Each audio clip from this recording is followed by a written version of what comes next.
Hi, I'm Nova. I moved to the US 5 days before the world shut down. I came here with my girlfriend at the time. We were scared, but hopeful, two people chasing a fresh start. But just a few months in, we broke up. We still support each other, but suddenly, I found myself navigating a new country, in a global pandemic, mostly alone. In this video, I want to talk about what that was really like. What it means to be far from everyone you love. How I got through a breakup, immigration stress, and mental health struggles. And how I began to rebuild, quietly and slowly, from nothing. When we moved here, we had jobs lined up. We worked for about 3 weeks, just enough to feel like we were starting something. And then, everything shut down. COVID hit hard. Suddenly, we were unemployed in a foreign country. We only had enough money for one more month. No furniture, no safety net, just survival mode. I felt like I had pressed start on a life, and someone hit pause. But something beautiful happened in the middle of that fear. The company we were supposed to work for still paid 2 months of our rent, even though everything had paused. Strangers donated food. Neighbors we barely knew dropped off groceries. It reminded me, when you're stuck in a desperate situation, sometimes the universe sends people to help. Eventually, we qualified for unemployment benefits, and for the first time in weeks, we could finally breathe again. When we moved into our apartment, we had almost nothing.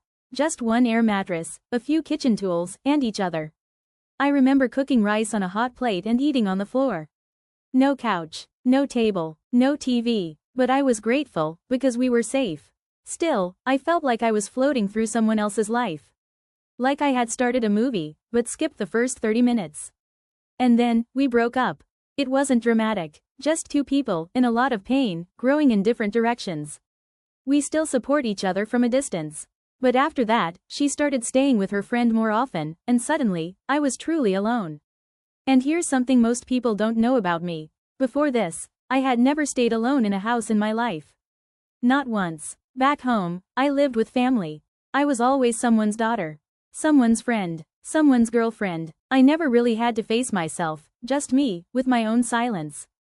So when I found myself alone in that apartment for the first time, I didn't know what to do with myself. I had all this freedom. Freedom from the relationship, freedom from roles, but also, an emptiness. Like I had to figure out who I was, from scratch. So I started experimenting. I cooked meals that I liked. I got drunk alone sometimes.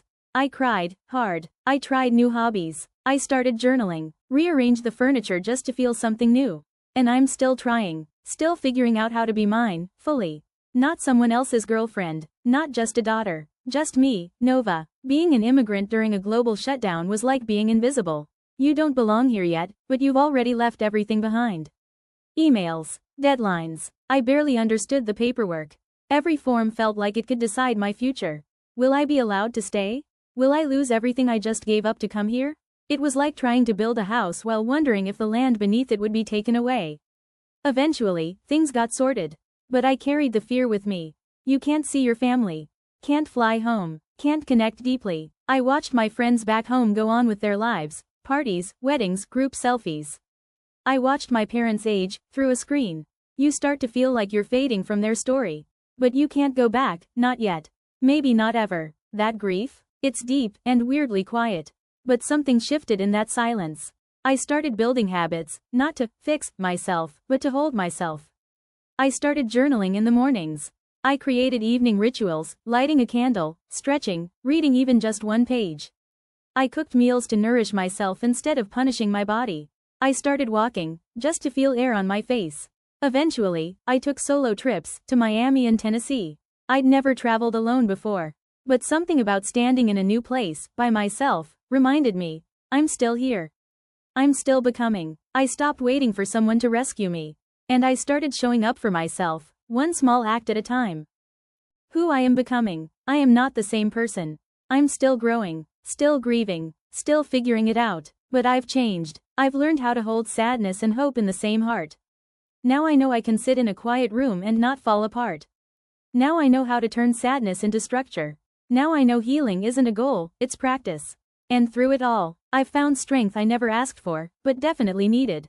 If you're far from home, or feeling stuck in your own story, you're not alone. There's pain in leaving, but also purpose. And I want you to know, that pain doesn't mean you're weak. It means you're growing in the hardest conditions.